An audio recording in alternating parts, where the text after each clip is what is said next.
अस्सलाम वालेकुम, welcome to मेरा Urdu tube channel. Real estate वाले हो जाएं होशियार। जी बिल्कुल, आपने थंबनेल तो देख लिया होगा। इमूवेबल प्रॉपर्टी जो है उसके ऊपर अब कितना टैक्स होगा, इस हवाले से हम बात करेंगे।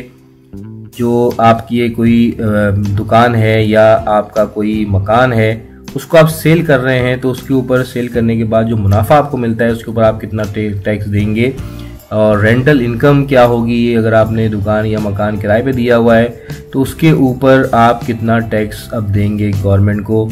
इस हवाले से फाइनेंस एक्ट 2021-22 जो है वो अनाउंस कर दिया गया है, बल्कि इम्प्लीमेंट कर दिया गया है।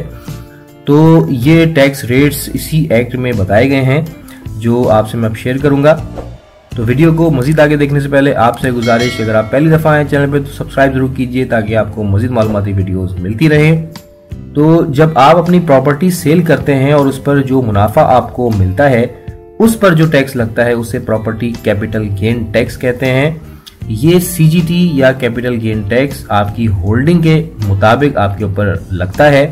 फॉर एग्जांपल, आपने कोई रियल एस्टेट प्रॉपर्टी बाय की और उसे 4 साल तक अपने पास रखा और फिर सेल कर दिया तो उस पर कोई टैक्स नहीं लगता। लेकिन अगर आपने प्रॉपर्टी खरीदने के बाद पहले 1 साल में उसे सेल कर दिया तो उस पर जो भी मुनाफा आपको मिलेगा उस अमाउंट के जो टोटल अमाउंट आपको मिलेगा, यानी मुनाफा जो मिलेगा उसके ऊपर आपको कैपिटल गेन टैक्स लगेगा। अगर आपने दूसरे साल वो प्रॉपर्टी सेल की तो मुनाफे का जो 75% है वो टैक्सेबल होगा, और इसी तरह अगर 3rd ईयर पर आप सेल करते हैं प्रॉपर्टी को तो मुनाफे का जो 50% है उसके ऊपर आपको टैक्स चार्ज किया जाएगा।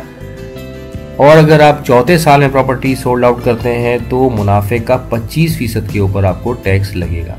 तो ये तमाम चीज़ें फाइनेंस एक्ट 2021 में बताई गई हैं और ये स्लैब्स हैं बेसिकली जिनके मुताबिक टैक्स जो है वो लिया जाएगा। तो एक प्रॉपर्टी होल्डर के लिए जो कि सेल कर रहा है प्रॉपर्टी या उसको रेंट पे देना चाह रहा है तो उसके लिए टैक्सेस का जानना बहुत ज़्यादा ज़रूरी है।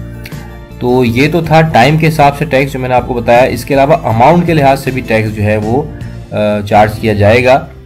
तो इसमें यह है कि अगर आपका जो मुनाफा है प्रॉपर्टी सेल करने के बाद वो 5 मिलियन से कम है तो उसके ऊपर 3.5% टैक्स है। अगर 5 मिलियन से अबव है मुनाफा लेकिन 10 मिलियन के अंदर है तो 7.5% टैक्स चार्ज होगा। और अगर 10 मिलियन से ज्यादा मुनाफा हासिल किया है आपने और वो 15 मिलियन के अंदर है तो 10% टैक्स है। और अगर आपका प्रॉफिट 15 मिलियन यानी 1.5 करोड़ से भी ज्यादा है तो 15% आपको टैक्स देना होगा। अब हम बात करते हैं रेंटल इनकम पर टैक्स की। अगर आपने कोई घर या दुकान रेंट पर दी हुई है और उसकी सालाना रेंटल इनकम अगर 3 लाख से कम है तो उस पर कोई टैक्स चार्ज नहीं होगा।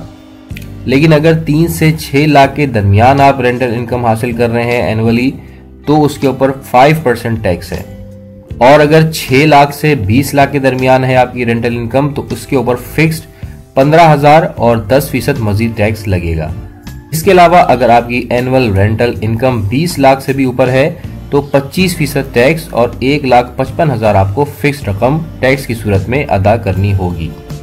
तो दोस्तों ये था टैक्स प्रॉपर्टी के ऊपर। प्रॉपर्टी चाहे आप सेल कर रहे हो या उसको किराए पे चढ़ा रहे हो, आपको इन टैक्सेस को मद्देनजर रखना है।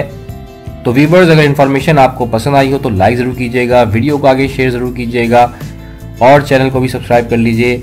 थैंक्स फॉर वॉचिंग मेरा उर्दू ट्यूब चैनल। अल्लाह हाफिज।